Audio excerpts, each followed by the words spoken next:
Ô mon âme, éveille-toi, égaye-toi, car de jours meilleurs me sont annoncés. Je les vois à travers les yeux de ma foi. Et je sais que bientôt, les épais nuages noirs qui assombrissent mon ciel laisseront la place au soleil de la justice qui va darder ses rayons bienfaisants de guérison, de restauration dans ma vie. Si aujourd'hui je suis assis dans la poussière, l'Éternel est ma gloire. À lui seul soit louange, honneur et célébration. À lui j'élève mes yeux. Vers ces montagnes saintes, j'élève mes yeux. Et je pose la question, d'où me viendra le secours? Mais personne ne peut me répondre. Et l'Esprit me dit, ton secours te vient de l'Éternel. C'est lui qui a fait les cieux et la terre. Il ne permettra point que ton pied soit ébranlé. Celui qui te garde ne sommeillera pas. Voici celui qui garde Israël. Oui, tu es l'Israël spirituel de Dieu sur la terre aujourd'hui. Celui qui te garde ne sommeillera pas et ne dormira pas. L'Éternel est celui qui te garde. Celui qui garde ton époux, celui qui garde ton épouse, celui qui garde tes enfants, celui qui garde ta maison, celui qui garde son ministère auquel il t'a associé, celui qui garde ton travail. Celui qui garde son héritage qu'il a déposé en toi. L'Éternel est ton ombre à ta main droite. Le soleil ne te frappera pas le jour, ni la lune de nuit. L'Éternel te gardera de tout mal. Il gardera ton âme. L'Éternel gardera ta sortie et ton entrée, dès maintenant et à toujours. Au nom de Jésus-Christ. Amen. Asseyons-nous, s'il vous plaît.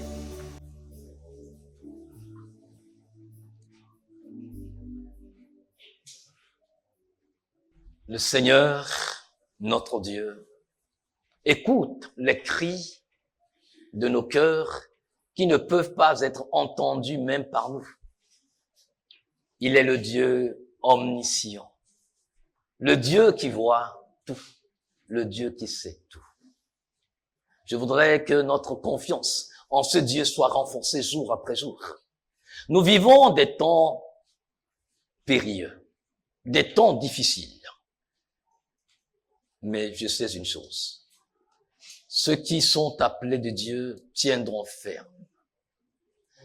La semaine dernière, il nous posait la question, si je revenais sur terre, puis-je trouver de la foi?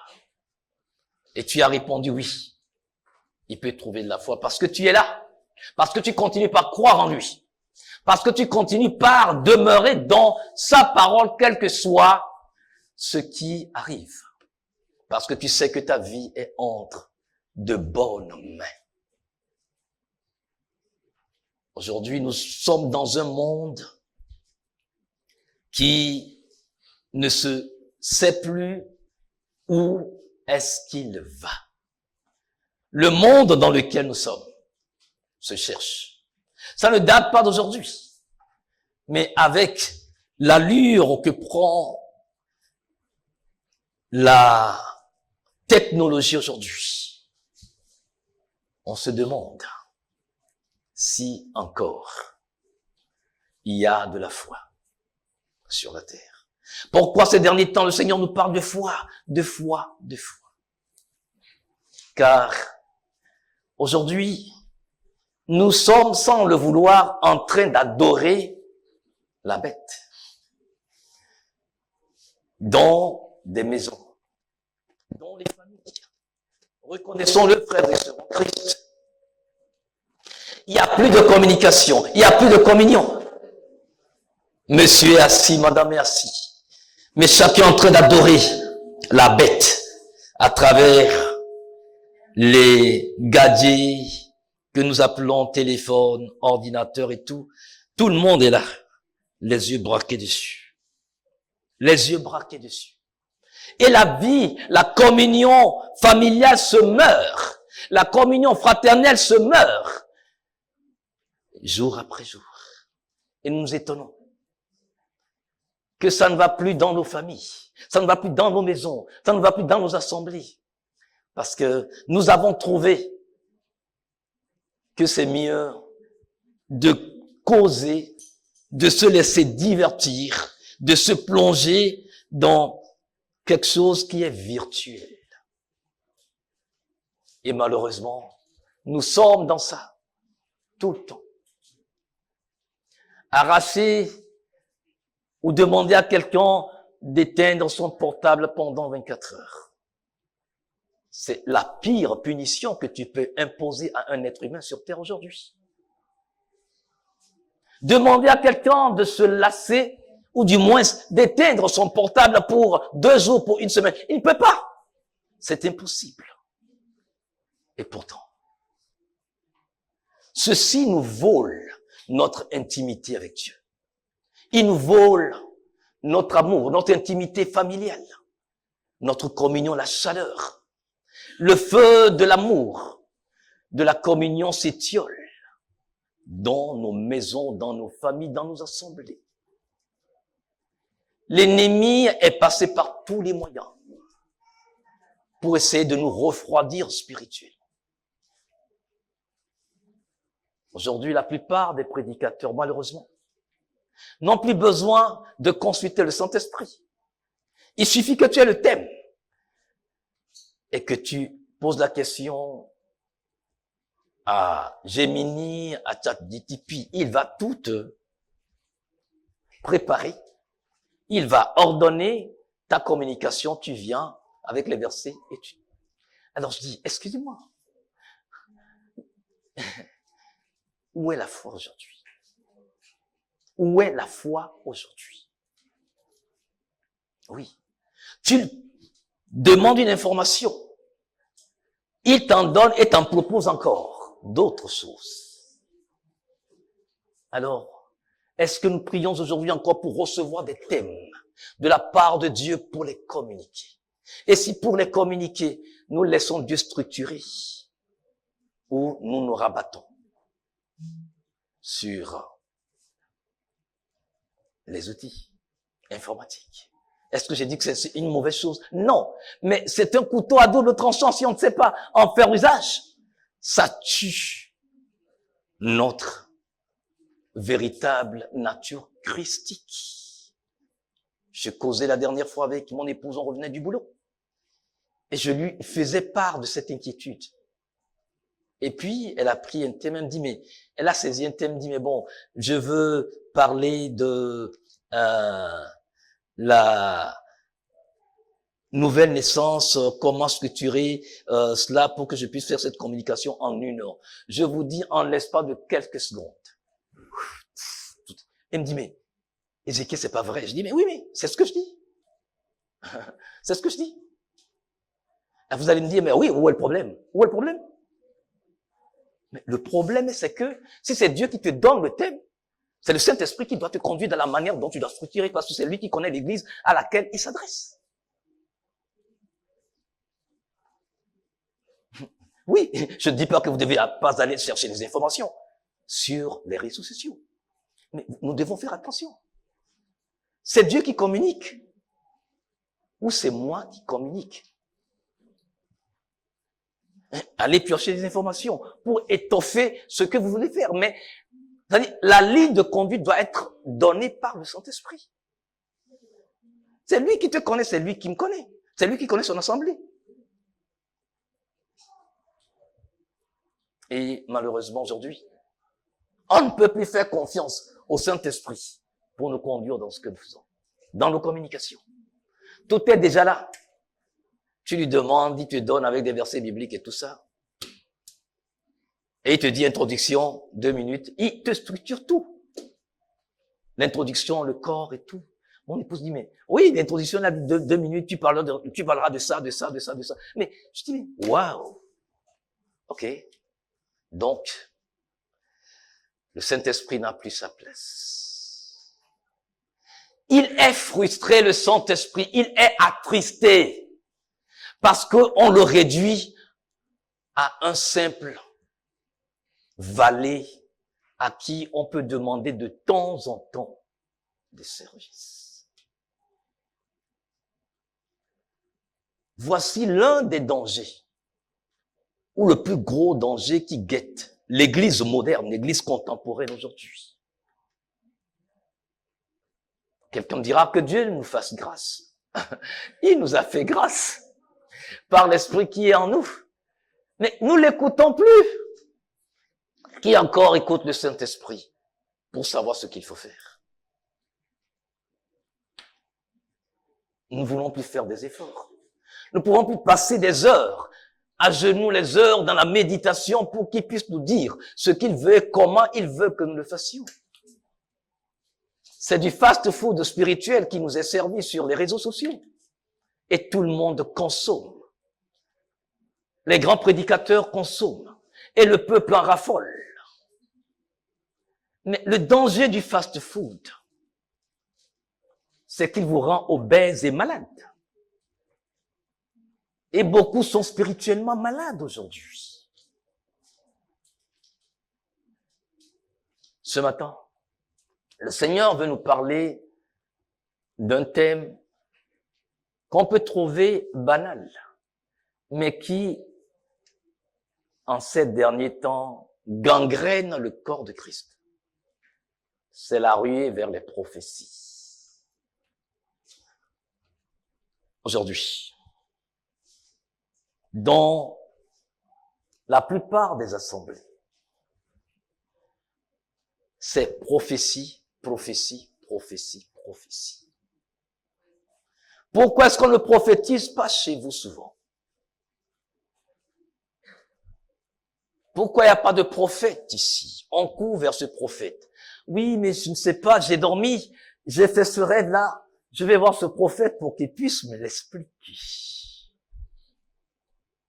Ça ne va pas dans ma relation avec Dieu. Je vais voir ce prophète pour me l'expliquer. Qu'est-ce que Dieu me dit à travers ce prophète? Et ça prophétise le matin, ça prophétise à midi, ça prophétise le soir, tard dans la nuit, ça prophétise, très tôt le matin, ça prophétise. Et c'est ce que le peuple aime. C'est ce que la multitude aime. Mais nous allons voir très rapidement certains éléments concernant la prophétie.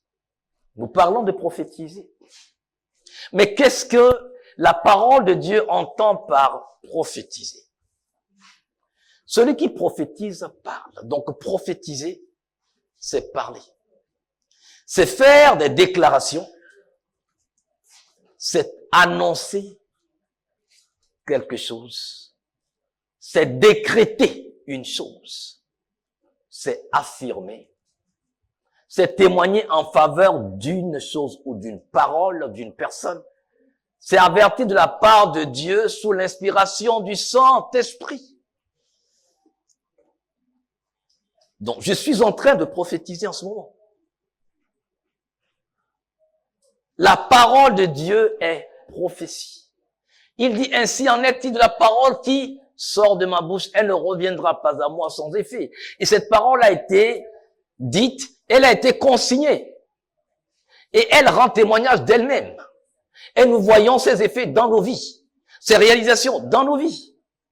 Donc celui qui prophétise parle de la part du Seigneur. Prophétiser, c'est agir, poser des actes symboliques en accord avec l'esprit de la parole de Dieu. Donc, nous posons des actes, nous agissons conséquemment par rapport à ce que l'esprit de Dieu nous demande de faire. Ça, c'est la prophétie. Prophétiser, c'est s'accorder dans le quotidien avec Dieu, dans ce qu'il est, dans ce qu'il dit et dans ce qu'il fait. Est-ce que mon frère, ma sœur, je m'accorde avec Dieu dans ce qu'il est, dans ce qu'il fait et dans ce qu'il dit de lui-même? N'oubliez pas, nous en viendrons, les prophètes de l'Ancien Testament étaient parfaitement en accord avec ce que la parole de Dieu les inspirait à dire, à faire et à vivre. Rendre témoignage de la parole de Dieu, c'est prophétiser. Pourquoi Jésus-Christ était reconnu comme un grand prophète? Parce que ses paroles étaient des paroles pures, des paroles empreintes d'autorité à telle enseigne qu'on disait qu'il ne prêchait pas comme les scribes et les pharisiens. Mais sa parole portait en elle toute la quintessence divine. La parole de Dieu. Prophétiser, c'est prêcher. C'est enseigner. C'est instruire, c'est exhorter, c'est consoler sous la conduite du Saint-Esprit. Prophétiser, c'est réconcilier. C'est appeler à un retour en grâce à Dieu du pécheur qui se répand. Donc, les prophètes de l'ancienne alliance réconciliaient le peuple, appelaient le peuple à revenir sur le droit chemin. Et enfin, prophétiser, c'est annoncer des événements futurs qu'on peut avoir reçus par des visions. Ces visions peuvent être de diverses sortes. Donc, la prophétie, c'est pas annoncer des choses futures. Ce n'est pas ça d'abord. C'est déclarer, c'est enseigner, c'est exhorter, c'est fortifier, c'est établir la vérité, c'est construire des vies qui peuvent être en accord avec ce que Dieu attend de son peuple. Les prophètes de l'ancienne alliance enseignaient le peuple. Dieu leur donnait des visions, ils déclaraient ces visions et ils enseignaient le peuple pour que le peuple puisse marcher dans la vision que Dieu a donnée aux prophètes. Ce n'est pas pour annoncer le futur aux gens. Oh, je te vois. Je crois que il y a une tentatoire qui constitue ton problème. C'est tel qui fait que dans le travail, ta promotion est retenue. Mais excusez-moi. Autant aller voir des devins. Nous avons plus de devins que de prophètes aujourd'hui. Il y a plus de Balaam que de prophètes. Oui, nous sommes plus dans la divination, dans les prédictions divinatoires, que plus dans la prophétie. Le prophète exhorte, il instruit. Le prophète parle de la part de Dieu. Mais aujourd'hui, nous avons fait à telle enseigne, ils ont fait à telle enseigne que tout doit être centré sur eux. Église de Jésus-Christ, fais attention. Parce qu'il y a un danger qui guette l'Église. Pourquoi est-ce qu'on doit prophétiser? Quel est le but de la prophétie? La prophétie, quand elle sort, c'est pour enseigner. C'est pour t'édifier sur le fondement dans lequel tu as foi. Donc la prophétie enseigne, elle édifie, elle informe, elle confirme la parole de Dieu dans ta vie, dans ma vie. C'est ce que la prophétie fait. Elle est en accord, elle parle le langage de la parole de Dieu. Elle parle le langage de la foi. La prophétie ne vient pas te raconter la vie. La prophétie ne vient pas retracer ton passé ou le passé de tes ancêtres. Elle te dit, concentre-toi sur ce que la parole dit de toi. La prophétie a pour but de motiver quand ta foi faiblit, quand tu es découragé. La prophétie vient par la parole de Dieu pour te rebooster, pour t'encourager et pour te dire, tu peux y aller, tu n'es pas seul. La prophétie avertit, elle alerte. Donc, elle te dit qu'il y a quelque chose qui ne va pas. Il dit, il y a un feu rouge qui s'allume. dans ta vie. Prends garde à toi. Prends garde à toi, tu risques de tomber. Tu crois être debout, tu risques de tomber, fais attention. C'est ce que la prophétie fait. C'est pour cela que les prophètes étaient considérés comme des lanceurs d'alerte. Et la prophétie fait partie des dons d'alerte. Parce que les prophètes, en tant que sentinelles, étaient les yeux et les oreilles et la bouche de Dieu. Donc, la prophétie voudrait que celui qui prophétise soit les oreilles, soit la bouche, soit les yeux de Dieu. Quand le peuple marche à grands pas hors du chemin, la prophétie doit être ce qui ramène le peuple dans le droit chemin. C'est celui qui est à l'écoute de Dieu pour recevoir de Dieu pour son peuple. Les prophètes pouvaient passer des heures à écouter le peuple, à instruire le peuple. Et ils souffraient pour leur ministère, parce que tout le monde ne peut pas aimer. Le but de la prophétie, c'est te reconforter, c'est appeler à la réconciliation. Mais est-ce que nous nous sommes réconciliés avec Dieu? Est-ce que quand nous courons après les prophéties nous ramènent à Dieu? Est-ce que ça nous réconcilie entre nous? Dans des assemblées, on ne se parle pas. Dans des couples, on ne se parle pas. On ne peut pas se dire la vérité. Parce que si je dis, il va se fâcher. Si je dis, elle va se fâcher. Voici le rôle de la prophétie. Les spécialistes de l'interprétation de la Bible, qu'on appelle les exégètes, estiment que le tiers de la parole de Dieu, de la Bible tout entière, le tiers de la Bible est prophétique. Vous avez jusqu'à 1230 et quelques dans l'Ancien Testament et 578, selon eux, dans le Nouveau Testament. Donc, en réalité, oui, mais quand nous examinons ces prophéties, elles renvoyaient à quoi? Elles renvoyaient le peuple vers celui qui l'a sorti des ténèbres pour l'admirable lumière. Comment le peuple doit marcher avec Dieu. Mais aujourd'hui, qu'est-ce que nous faisons des prophéties? Les prophéties sont devenues source de gain dans la plupart des assemblées. Et les gens ne croient que ça. Il a prêché, il a prié avec moi, mais il n'a rien reçu de Dieu pour moi. Et la prière qu'on a adressée à Dieu en ta faveur, c'est quoi? On s'est adressé à une idole?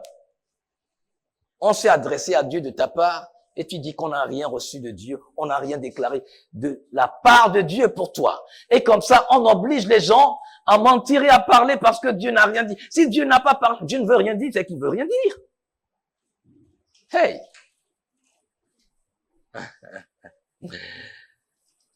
Nous allons voir pourquoi Dieu a suscité dans l'Ancien Testament des prophètes. Premièrement, parce que la révélation divine n'était pas encore complète. Il a dit, la parole de Dieu n'était pas totalement dévoilée.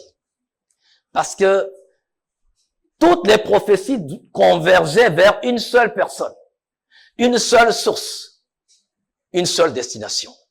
Et cette destination, c'est Jésus-Christ. Voyez déjà dans Genèse au chapitre 3,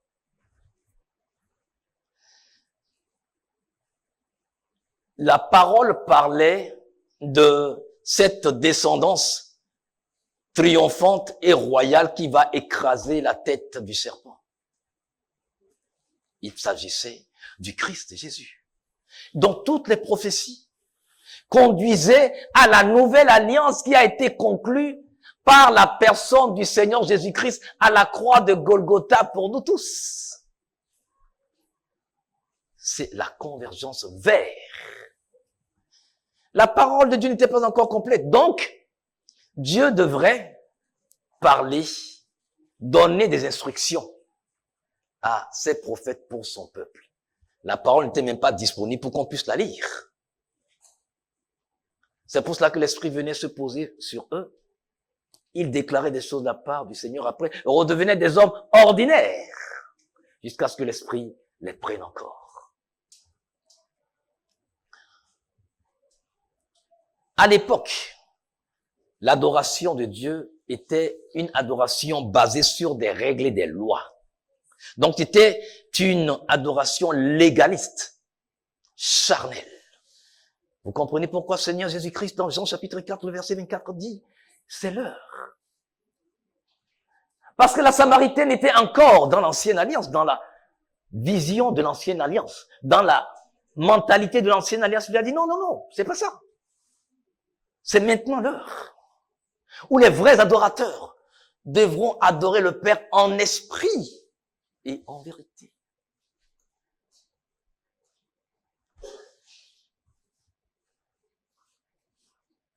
Les prophètes avaient pour mission d'avertir le peuple. Parce que le peuple mourait de cette dérive.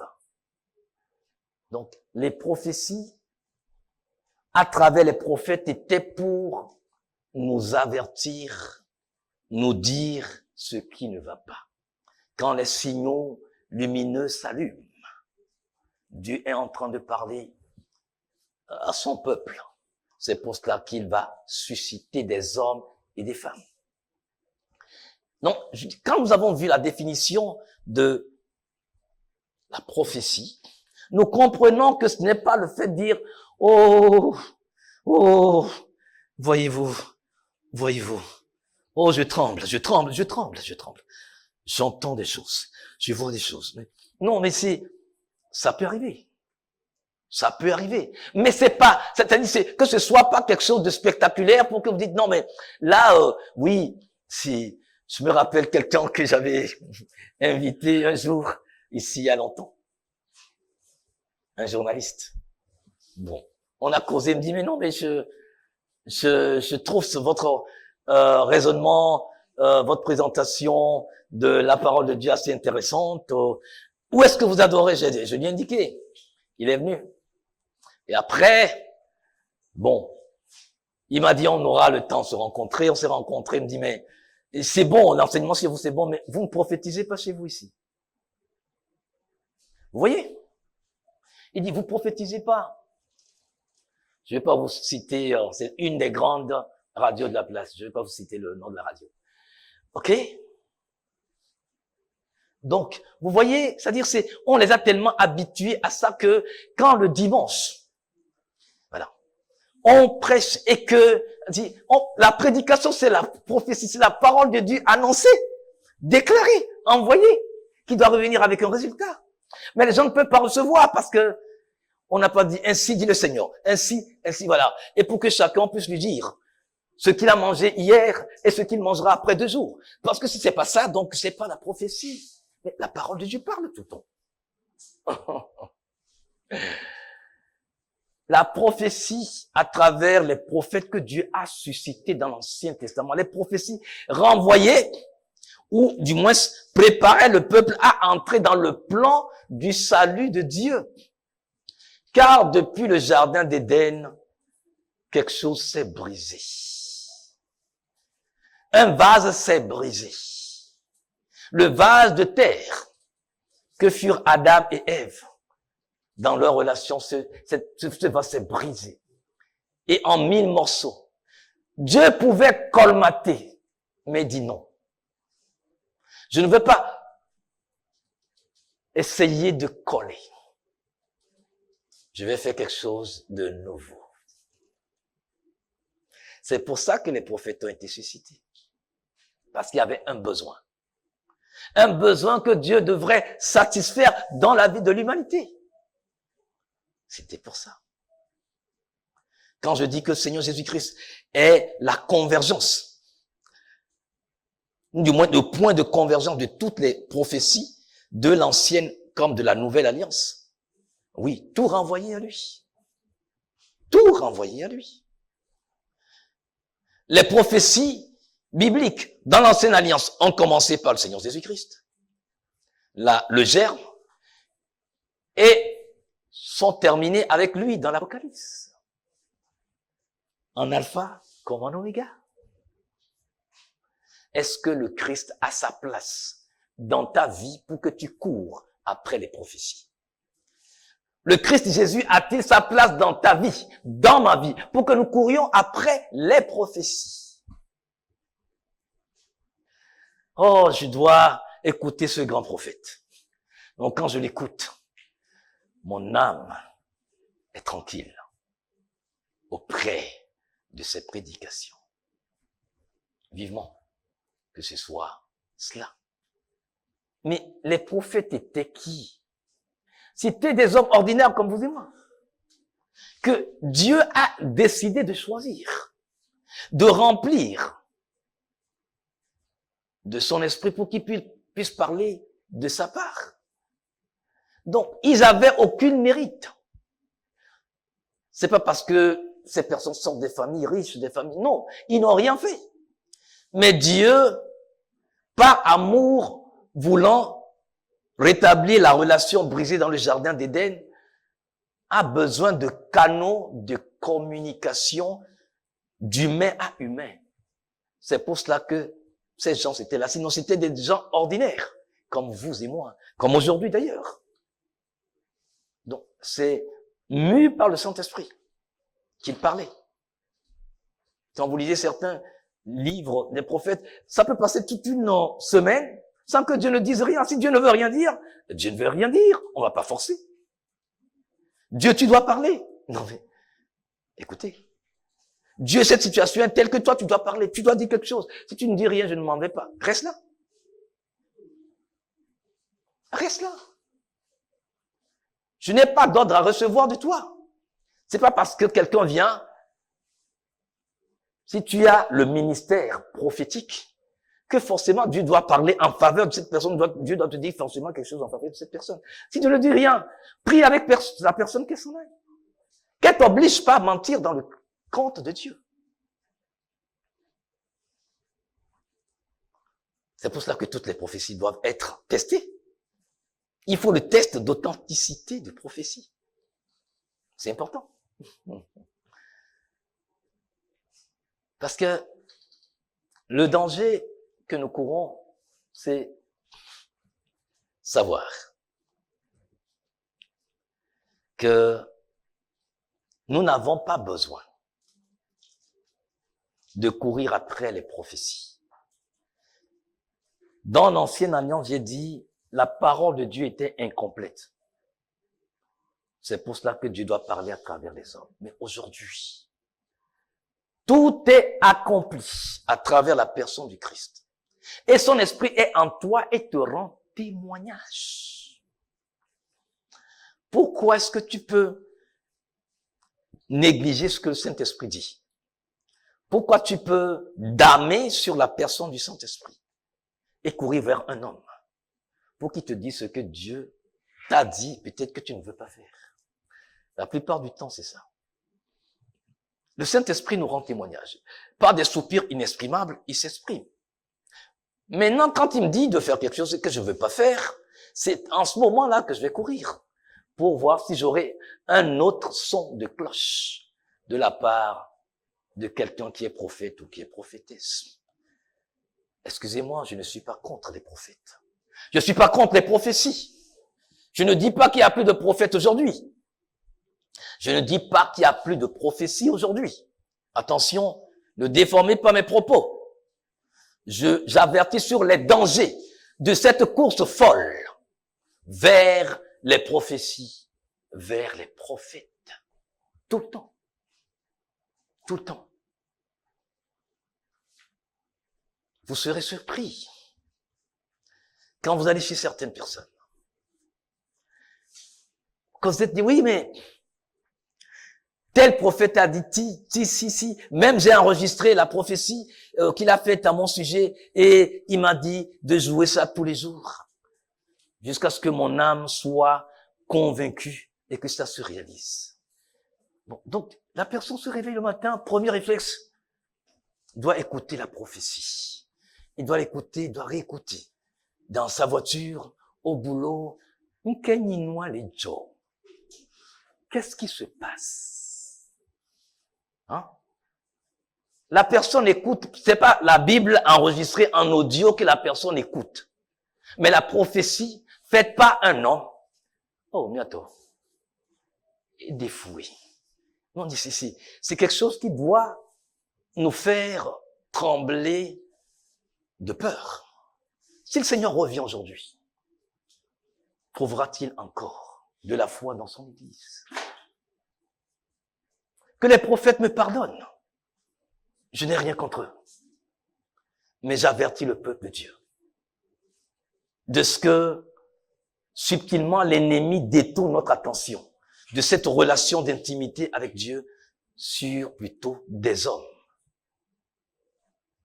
Nous les croyons plus que ce que l'Esprit Saint dit. L'Esprit Saint, à quoi sert-il encore aujourd'hui dans certaines assemblées chrétiennes?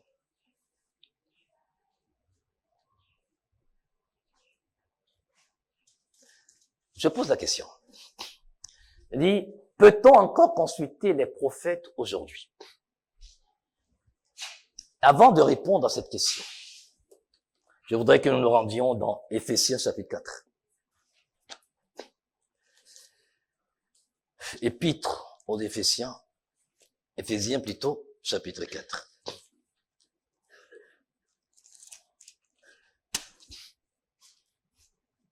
Nous lisons du verset 11 au verset 16.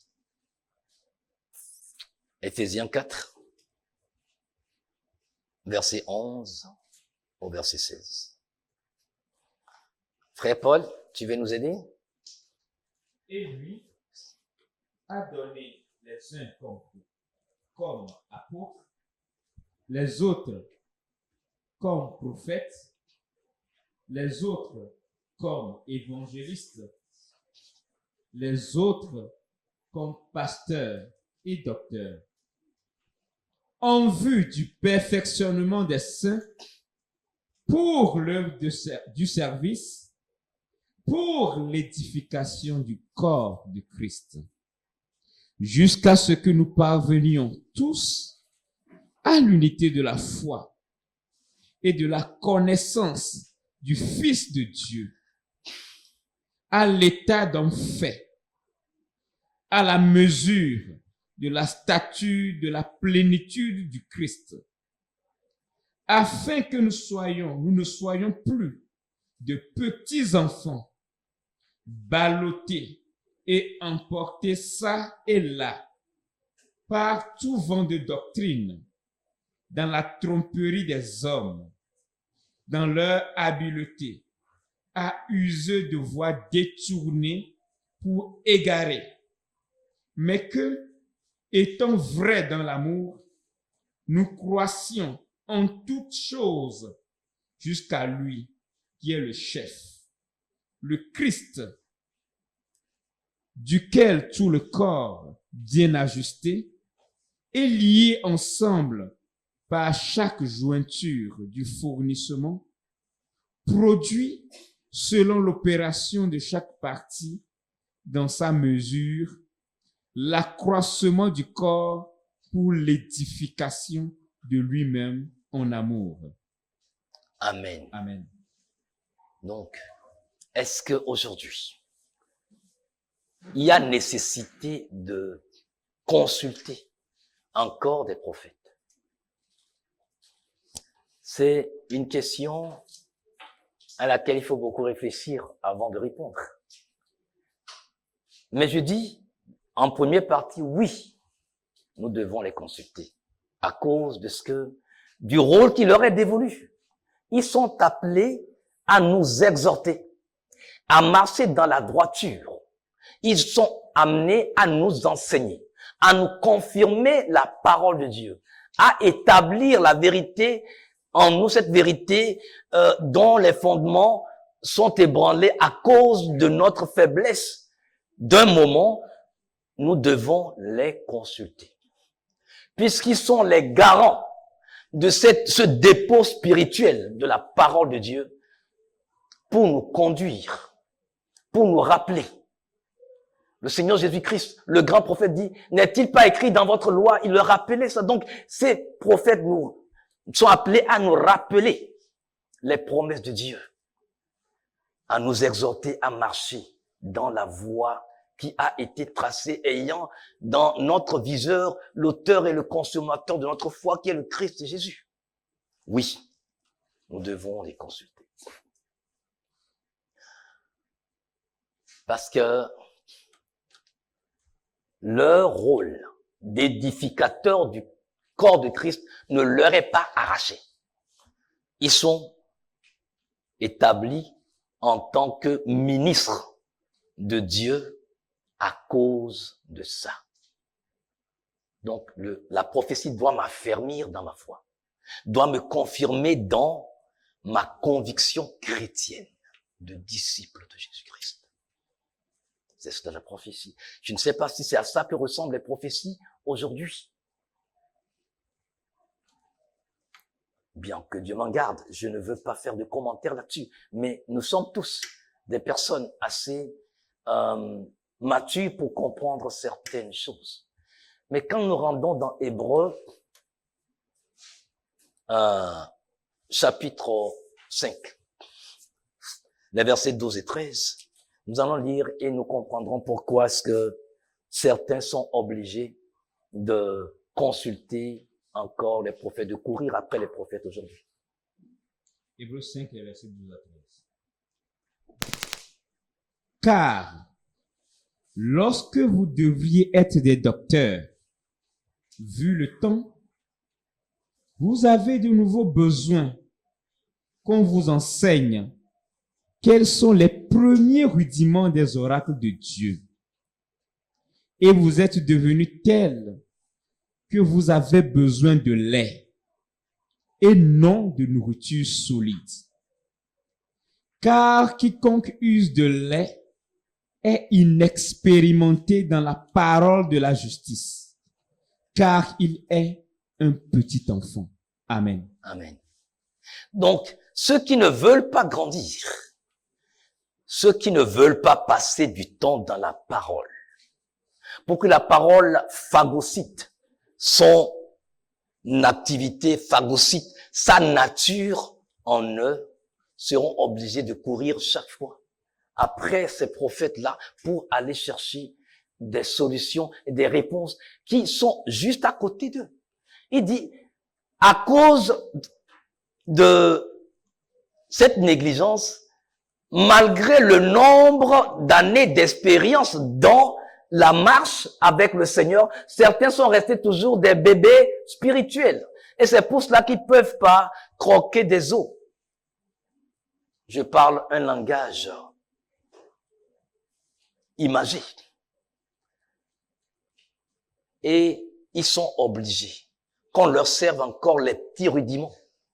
Imaginez une personne de 50 ans qui ne peut pas manger autre chose que boire de la bouillie.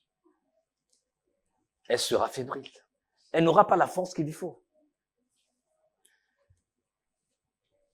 Quand nous grandissons, spirituellement, nous nous rendrons compte que nous n'aurons plus besoin de courir ça et là pour aller chercher.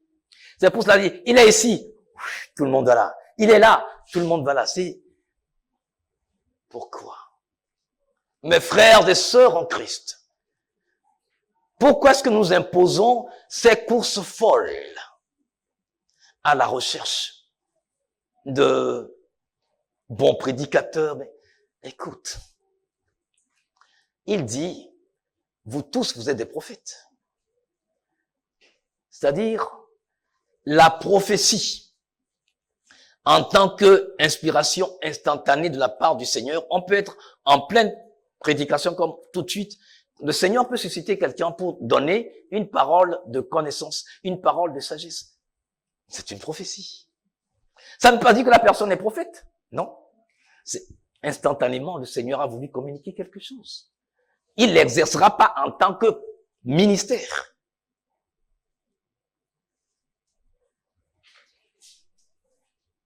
Il faut que nous grandissions.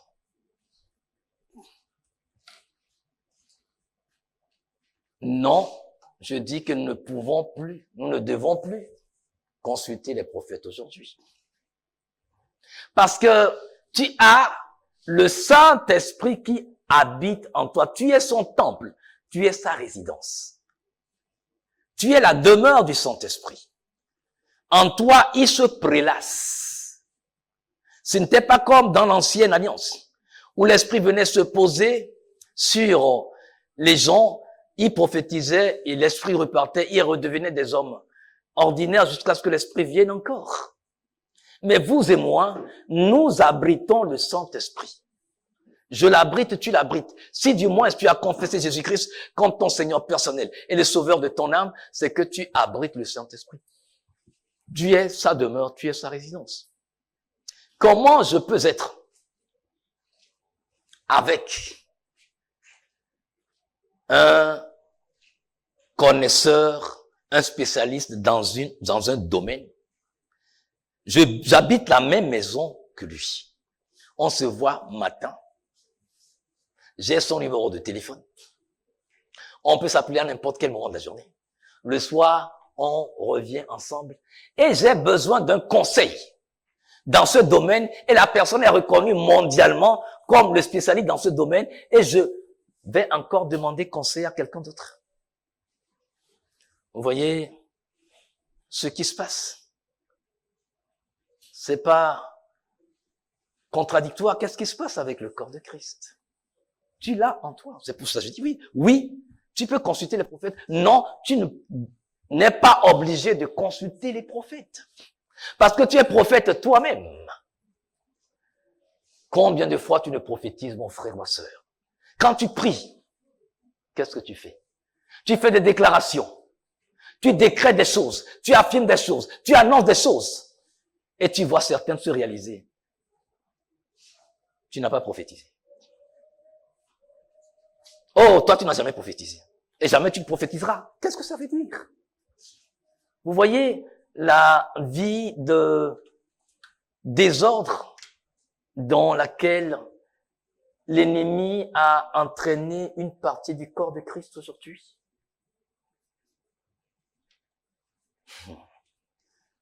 S'il vous plaît.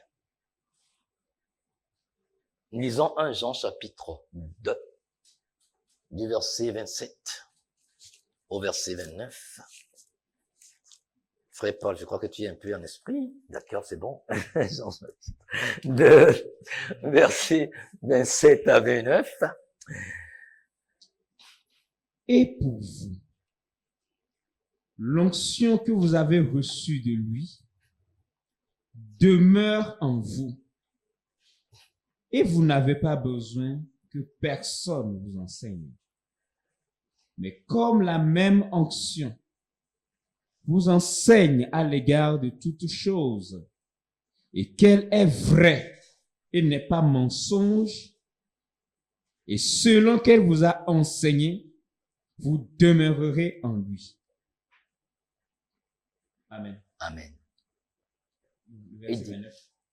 Verset 29. Et maintenant, enfants, demeurez en lui, afin que quand il sera manifesté, nous ayons de l'assurance et que nous ne soyons pas couverts de honte de par lui à sa venue. Si vous savez qu'il est juste, sachez que quiconque pratique la justice est né de lui. Amen. Amen. L'onction que vous avez reçue n'a pas besoin qu'on vous enseigne. L'onction que j'ai reçue, que tu as reçue, n'a pas besoin que quelqu'un encore t'instruise sur ce que Dieu attend de toi. Parce que l'onction signifie la présence de Dieu auprès de quelqu'un, avec quelqu'un et dans une vie. Mausiaminam. Non mais, Dieu un mois. Dans l'Ancien Testament, l'onction était un signe de la présence de Dieu. Aujourd'hui, cette présence est permanente. Pourquoi est-ce que dans l'Ancienne Alliance, on devait renouveler l'onction? On devait oindre les gens, renouveler l'onction. Parce que l'Esprit n'habitait pas en permanence en eux. Mais aujourd'hui, cet Esprit habite en toi. est-ce que le Seigneur Jésus-Christ a oint ses disciples? Est-ce que l'apôtre Paul a été oint? Dites-moi dans quel passage on l'a fait agenouiller, qu'on lui a versé de l'huile d'olive sur la tête. L'huile d'olive n'est pas la symbolique de l'onction. C'est excellent comme huile pour la cuisine. C'est bon pour votre santé. Mais ce n'est pas avec votre tête que vous allez faire la cuisine. Votre épouse va faire la sauce. Donc, ne versez pas sur la tête. Parce que quand nous irons dans Lévitique, nous verrons les instructions, même dans Exode, les instructions que Dieu a données sur l'huile d'onction. Il y avait 7 ingrédients. 7 éléments qu'on mettait ensemble avec leur quantité pour préparer l'huile d'onction. Et parmi ces 7 ingrédients, il y avait l'huile d'olive. Donc l'huile d'olive seule ne symbolise pas l'onction, même si nous voulons nous projeter encore dans l'ancienne alliance. L'huile d'olive seule ne fait pas l'huile d'onction. Ah oui. Il y a le cinnamon aromatique, il y a la canne, il y a la casse, il y a tout ça. Mais maintenant, vous ne mettez pas tout ça là ensemble. Vous prenez seulement un élément mais on vous shampouine la tête avec ça. Et vous êtes content et vous applaudissez. Non. Je suis désolé. L'onction dont il est question, c'est la présence du Saint-Esprit dans une vie. C'est le Christ Jésus dans ta vie. Il est loin. Et il a dit, demeure en moi et que mes paroles demeurent en toi. Donc, s'il demeure en moi, c'est que son esprit m'enseigne. Son onction m'enseigne. C'est pour ça que je dis, quelqu'un comme ça n'a pas besoin de courir après des prophètes pour qu'on puisse lui interpréter un rêve, un cauchemar. L'esprit t'explique mieux le cauchemar que tu as fait. L'esprit t'explique mieux le rêve que tu as fait. Car la parole de Dieu dit, nous prophétisons en partie. Donc c'est peut-être une partie qui donnera à ce prophète. Donc là, si tu n'es pas convaincu, tu dois aller après un autre prophète. T'es pas fatigué de courir alors que tu as la solution avec toi, en toi. Le Seigneur, pour nous prémunir de tout ça, nous donne de voir les éléments qui constituent le test d'authenticité d'une prophétie. Je voudrais que vous compreniez que les prophéties ne sont pas infaillibles. Les prophéties données par des hommes ne sont pas des paroles de l'évangile, tout le temps. Dieu parle. Nous parlons. Satan aussi parle. Je peux être mu et dire quelque chose, étant convaincu que c'est de la part de Dieu, mais si c'est pas Dieu, c'est ce que j'ai ressenti dans mon être intérieur. J'ai dit, est-ce que c'est le Seigneur? Donc il dit non, de faire attention. Il faudrait que toutes les prophéties passent par le test d'authenticité. Est-ce que la prophétie qui t'est donnée est conforme à la parole de Dieu? Est-ce que elle épouse la parole de Dieu? Malheureusement, puisque nous ne lisons pas la parole, et que nous ne voulons pas posséder la parole, et que nous ne voulons même pas laisser le Saint-Esprit nous convaincre, c'est normal que nous acceptons tout. Deuxièmement, est-ce qu'elle nous encourage à vivre une vie à la gloire de Dieu? Si je vis dans mes travers, dans mes péchés, et que l'on vienne prophétiser sur moi, que le Seigneur me fera ci, il me fera ça, il me lèvera. Dans mon injustice, s'il me lève, c'est que je vais écraser les autres. Dans ma vie de débauche, s'il me lève, c'est que je vais vilipender son nom. Je vais avilir ce saint nom. Est-ce que la prophétie m'encourage à vivre une vie à la gloire de Dieu? Est-ce que la personne de qui je reçois ce message est une personne dont la vie sanctifie Dieu? C'est une personne qui est consacrée vraiment à Dieu? C'est pour ça que je dis, mais posons-nous la question, qui est ce frère, qui est cette sœur? Papa, dis-moi qui est ce frère, dis-moi qui est cette sœur. Je veux le connaître. Ben oui, c'est important. Vous me connaissez pas. Vous voyez Ézéchiel, vous connaissez pas Ézéchiel. Qui est Ézéchiel? Qui est Didier? Qui est Arnold? Qui est Paul? Qui est Lucien? Qui est Aimé? Qui est Thomas? Mais toutes ces personnes se tiennent devant. Ils exhortent. Ils conduisent la prière. Est-ce que vous les connaissez?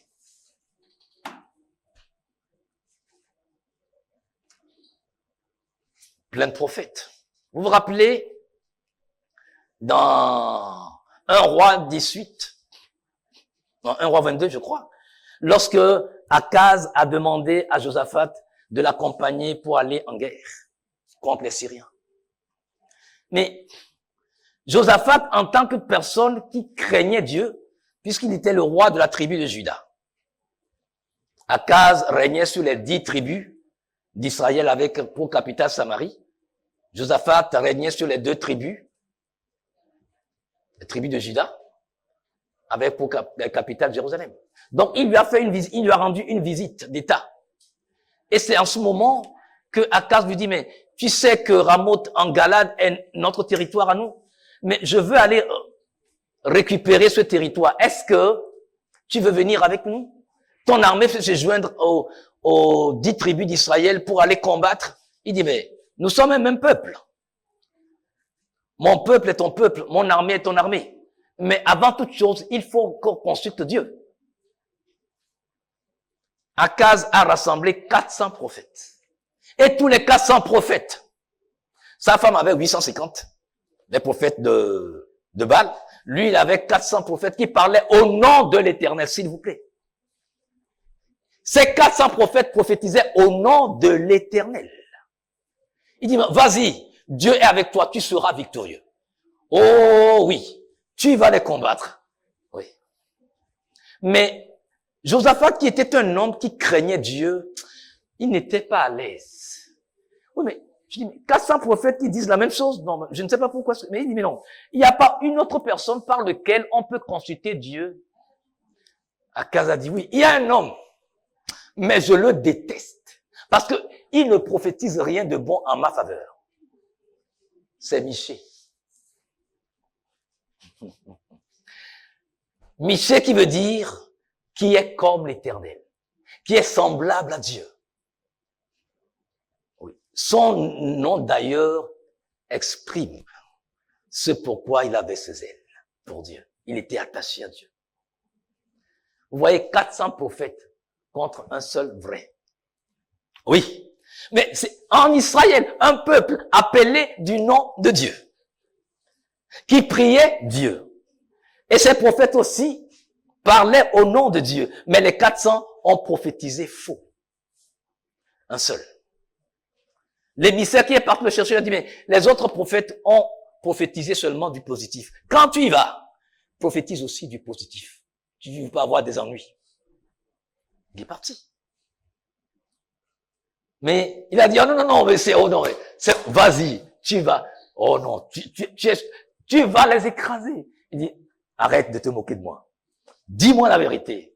Il dit, mais j'ai vu le peuple dispersé.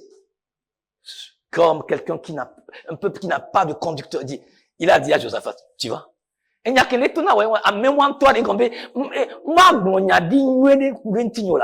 ce que je disais. Tu vois? Voilà. Et aujourd'hui, beaucoup qui ont bien commencé leur ministère prophétique se sont corrompus à cause de certains avantages humains. Mon frère, il faut faire attention.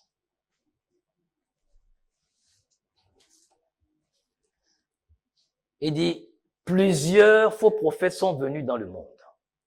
1 Jean 4, le verset 1er. Je vous interdis pas d'écouter des prophètes, mais je prie pour que vous puissiez demander à Dieu de vous dire qui sont ces prophètes-là.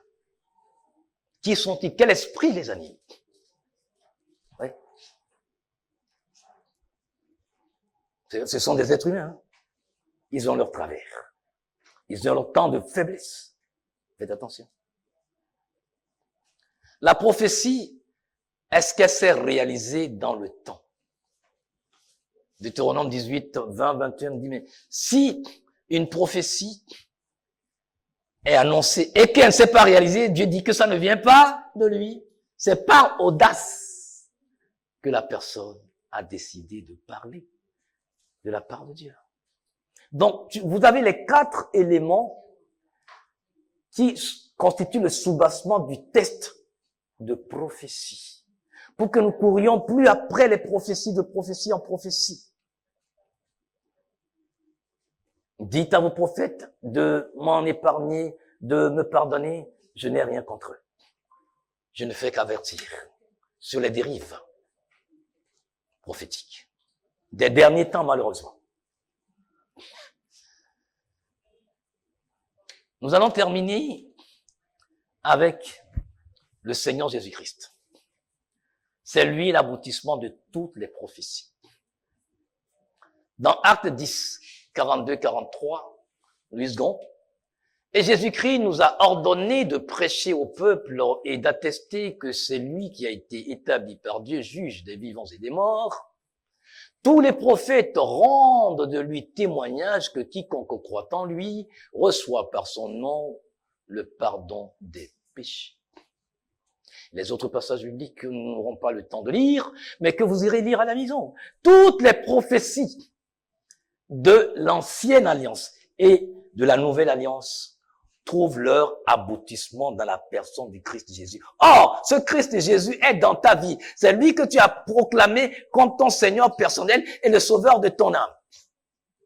Donc, tu as le grand prophète, tu vis avec le grand prophète vit dans ton cœur. Et tu vas courir après des petits prophètes. Qu'est-ce qui se passe? Je vis avec le grand prophète. Il vit en moi. Il a établi son siège en moi. Ça demeure en moi. Quand je me déplace avec lui. Quand je m'assieds avec lui. Quand je me couche avec lui. Même dans les toilettes, il est avec moi. Et je ne peux pas l'entendre. Je ne peux pas lui poser des questions. Vous comprenez pourquoi je dis, vous n'êtes pas obligé de consulter des prophètes encore aujourd'hui. Mais si vous n'êtes pas convaincu, le Seigneur, le Saint-Esprit finira par vous expliquer. Peut-être ce que j'ai mal expliqué, peut-être la manière dont je me suis mal exprimé à travers ce thème de la ruée vers les prophéties, afin que la vraie prophétie, celle qui ne passera pas, la parole de Dieu, soit notre ancre inébranlable pour le jour de la manifestation de la gloire du grand prophète. Demeurez bénis dans le nom de notre Seigneur Jésus-Christ. Amen.